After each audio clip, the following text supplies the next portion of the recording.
Abel Ferrara, cinéaste singulier, cinéaste à part, cinéaste souvent un peu provocateur avec des univers souvent violents, des histoires de rédemption, de désespoir, des personnages qui s'interrogent sur leur destin. Voilà donc Abel Ferrara, cinéaste américain qui avait marqué notamment Cannes avec Bad Lieutenant. C'était dans la sélection Un certain regard en 1992 déjà. Il est accompagné d'un acteur qui le suit maintenant depuis quelques temps, qui a été notamment son Pasolini, Willem Dafoe, qui s'est mis à genoux là pour être aux côtés d'Anna Ferrara, la jeune enfant de ce film. Et figure également dans ce film l'actrice moldave Kristina Chiriac. Voilà la famille du film d'Abel Ferrara, Willem Dafoe, autre acteur légendaire. Willem Dafoe, ce visage taillé à la serpe qui s'illumine d'un coup, comme on le voit là sur ces images dès qu'il sourit. Visage travaillé, évocateur de Willem Dafoe. Regardez-moi la beauté de cette jeune Anna Ferrara aux côtés de Kristina Chiriac pour cette histoire d'un artiste exilé avec sa fille et sa femme. Abel Ferrara qui a pris une photo souvenir de ce photocall. Abel Ferrara, ce sont des films comme Bunny Snatchers, notamment L'invasion continue en compétition, The Blackout en séance spéciale, Christmas dans la sélection Un certain regard, Go-Go Tales. Il était venu déjà d'ailleurs avec Willem Dafoe hors compétition avec Go-Go Tales, Chelsea Hotel également. Ah, je vous le disais, c'était Bad Lieutenant, bien sûr Abel Ferrara, mais c'est aussi King of New York. Et ça a été récemment donc Pasolini avec Willem Dafoe. Voilà ce film Tommaso présenté en séance spéciale, signé Abel Ferrara. Toujours un plaisir de retrouver ce réalisateur à Cannes. À ses côtés, Kristina Chiriac, qui avait déjà figuré dans Pasolini. Et donc la petite Anna Ferrara. Et on reconnaît bien sûr ce nom de famille. Voilà, Anna Ferrara,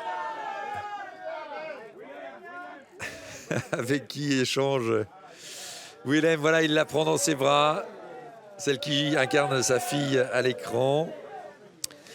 L'acteur de Sailor et Lula, présenté en compétition bien sûr.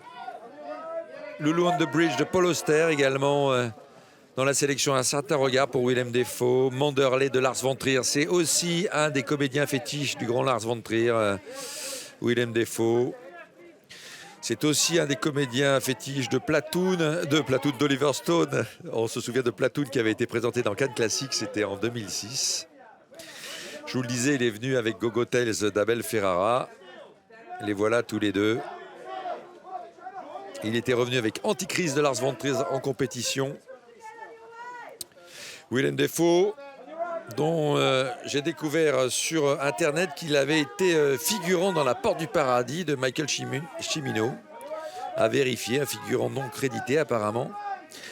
Bien sûr, Willem Dafoe, c'est Police fédérale Los Angeles 185 de William Friedkin.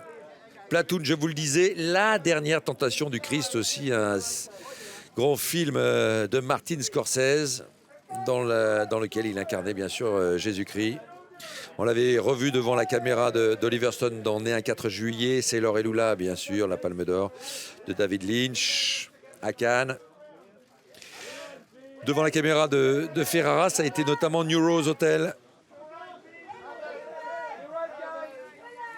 On l'a vu dans la série des Spider-Man de Sam Raimi, dans Aviator de Martin Scorsese. Je passe, je ne vous donne pas tous les films de la superbe, incroyable filmographie de Willem Dafoe, Inside Man de Spike Lee, Manderley également de Lars von Trier. Et là, donc, c'est Abel Ferrara qui se retrouve seul devant les photographes de la presse internationale.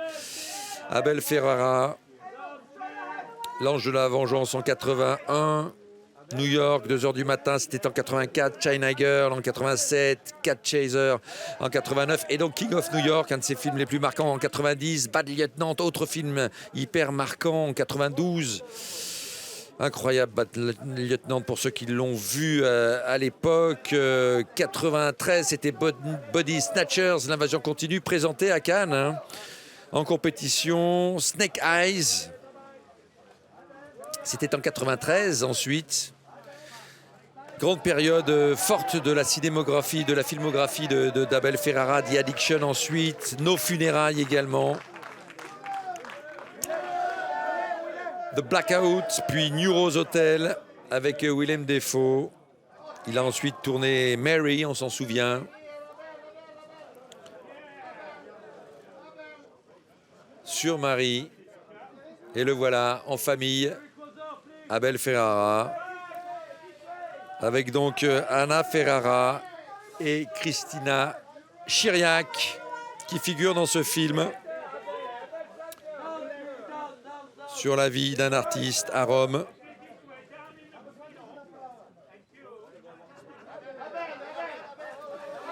Pour continuer sa filmographie,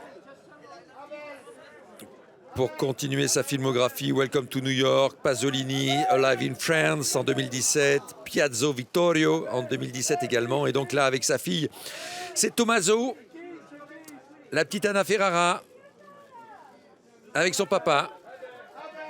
Magnifiques yeux bleus de cette enfant comédienne dans les bras de son papa réalisateur. Et donc Christina Chiriac, comédienne moldave, compagne d'Abel Ferrara et qui incarne dans ce film la compagne d'un artiste exilé à Rome.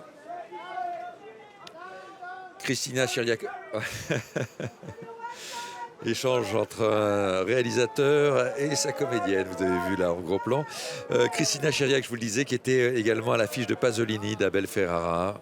Pasolini incarné par Willem Dafoe en 2014. Paolo Pasolini, bien sûr, l'un des maîtres absolus du cinéma mondial et l'un des maîtres pour Abel Ferrara.